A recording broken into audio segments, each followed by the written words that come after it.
This morning, the Independent National Electoral Commission has budgeted over $3 billion to defend the results of the February 25th presidential elections and National Assembly, as well as the March 18 governorship and state assembly polls. So far, over 100 election petitions have been filed by aggrieved candidates and their parties across the country. Let us look at this alongside the cost of running elections in Nigeria. We have joining us in the studio a friend of the house who always obliges as always, Chief Strategist and Policy Analyst, as well as the Chief Executive Officer, Global Investment and Trade Company, Malam Baba Yusuf. It's a pleasure to have you join us this morning. Thank you for having me, Sunday and Stella. Yes, thank you. Ramadan Kareem, by the way. Ramadan Kareem. Yes. Clearly, the fasting doesn't seem to have taken any impact on you. You get used to it over time. And today we're on number 6 already. Number 6 already, yes. Having said that, I've been calling all my friends and telling them I'm still waiting for my iftar invitation. That's the part that is more interesting yes, for that's you. more interesting for me. That's the part where all of us are fasting. Yes, Absolutely. Yes. Absolutely.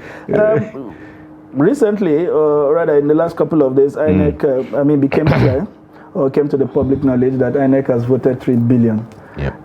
For litigations over the outcomes of elections. The report is also telling us as at this time that we have over 100 litigations already. Remember, the INEC chairman was complaining sometimes in November that there had been over 600 pre-elections litigations that are already draining largely into the resources of the electoral umpire. And now we hear another $3 billion. It has got tongue wagging whether or not this isn't too much money to put into a process that had taken 300 billion or over 300 billion to deliver. When you heard this story, or rather saw those figures being bandied around, what exactly went through your mind? Well, thank you very much. To be honest, in my own opinion, there is nothing spectacular about the cost, the projected cost or budgeted cost, approved cost, as the case may be, $3 billion for the 2023 litigation, for INEC to carry. First of all, we need to step back a bit and look at the entire scenario of elections, and then go back a bit and look at the years before. Nationally in Nigeria and even across the world, election is always an expensive venture.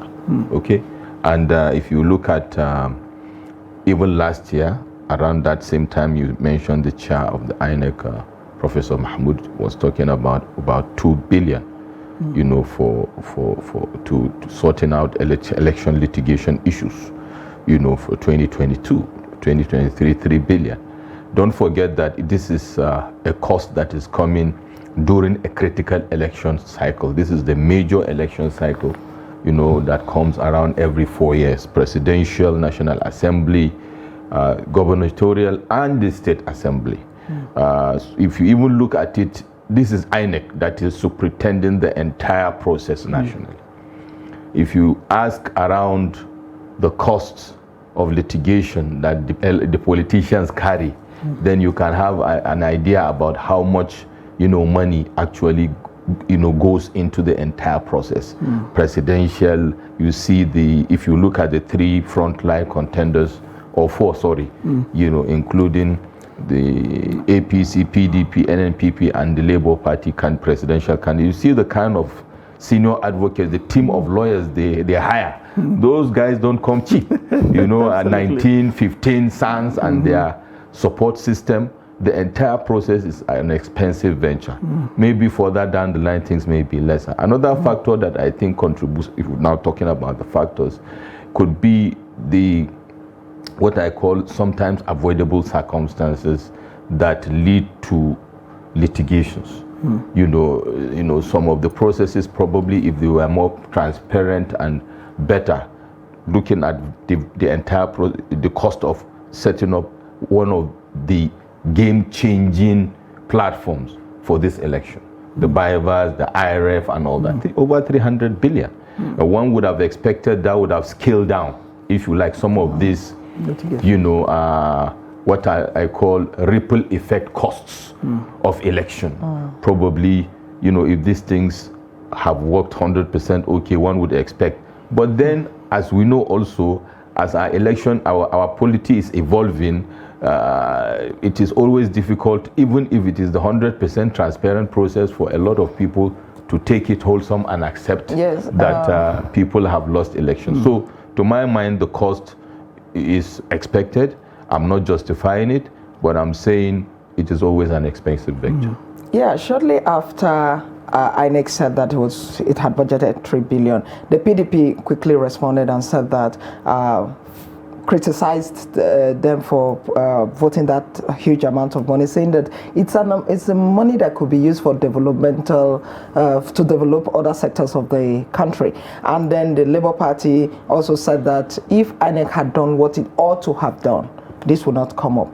Do you think so? What do you say to that? Yeah, first of all, to answer to the PDP criticism, or to all of them, it's just part of the political posturing and rhetorics to justify everybody's position with regards to the situation on ground, to be honest.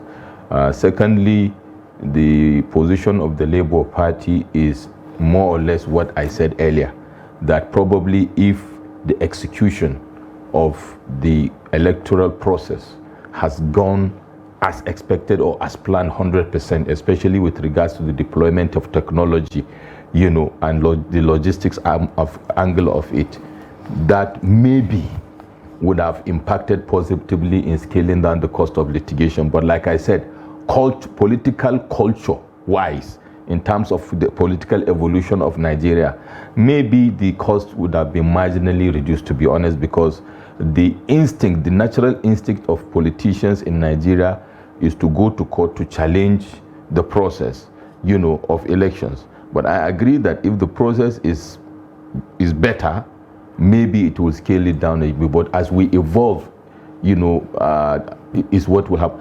Let me say this also. Something crossed my mind, Stella. You know, apart from the process itself that we are challenging, there's another critical factor, Sunday, and that is, you know, as we go into the election period, intra-party squabbles, you know, have been there. Some of them, the pre-election matters, some of them may even come up later, after elections are declared, and some people within the ranks and file of the parties will go to court to say they are the rightful candidates. INEC is obliged, you know, because mostly when INEC is added, every election petition or election litigation will have INEC as a respondent, for example, and it is obliged by that to go to court and to stand their ground to defend their position, as the case may be. And to that extent, there will be a cost to that. You give an example. Do you remember the very, you know, famous case of His Excellency Rotimi Amici, when, remind me the name of the governor that emerged at that time? Celestine Omehia. Celestine Omehia, thank you very much. And Amici went to court after the declaration of Celestine. You know how long it took? Up to Supreme Court. And Right Honorable Rotimi Amici was given the mandate. You understand? So these are litigations that come. These are not initially what we see as the traditional, this one wins and loses and he goes to court. These are also what I call peripheral actors that come into the political game. And rightly so, because the Constitution allows it for them to fight what they believe is rightfully theirs, which adds to the cost of litigation. So these are some of the things that I believe, you know, add up to the cost of litigation. You said something quite instructive and in the course of your submissions, and that's where my next question would draw on. Litigations arising from the conduct of the election specifically. Where do you see the problem largely? Is it with the introduction of technology or the human elements that continue to complicate the use of technology, as we have seen, or rather we saw with the presidential elections, to avoid a situation where we continue to vote this much money to it? Where do you think the tinkering has to happen, having invested so much in the introduction of IT? To my mind, the critical issue is a human issue, because the fundamental issue is a cultural issue. INEC is not an island on its own. INEC is a subset, or is a member of a whole, governance framework of Nigeria, the civil service, the public service, the Nigerianness in us, and the people that drive the process, whether within INEC or outside INEC. You can bring the best of technologies. We've seen this situation with IREV and BIVAS. You deploy a lot of money to improve a process, to ensure there's better transparency. And then what do you have? The players, the activators, or the people that will action the technology to work, are not able to, to deliver as expected. And therefore technology in that case is not able to give us what we want. So we are not there yet, unless our cultural disposition in terms of how we see ourselves, in terms of how we drive the system changes. You can bring whatever technology, because conversely, in fairness to INEC also, the failure of the technology is not totally the fault of INEC, if you look at it in this particular case. Because although I'm not happy with INEC, because I keep on saying their communication strategy failed, because they came later to bring a germane issue to the table, the issue of the glitch, not the glitch, also the fact that there was a cyber attack on their infrastructure, which is an expected situation. It has happened in one of the best technology-driven polity in Nigeria, in the world, which is the United States of America. We heard interference by Putin and all that. So, but then coming after the fact makes it look a bit suspect. But then we know, even in the private sector, the banks and other institutions are always facing the vagaries of cyber attack and all that. And all those are human factors that impact on technology. Right? So I will align myself with the fact that unless the human factor is addressed, you can bring whatever technology you want, you will still be where we are, for example, today. All right, so you're talking about human factor, addressing human factors. Yeah, a lot of people have talked about that, because yes, INEC brought beavers to see that there's more credibility and transparency. However, the beavers in some areas were hijacked.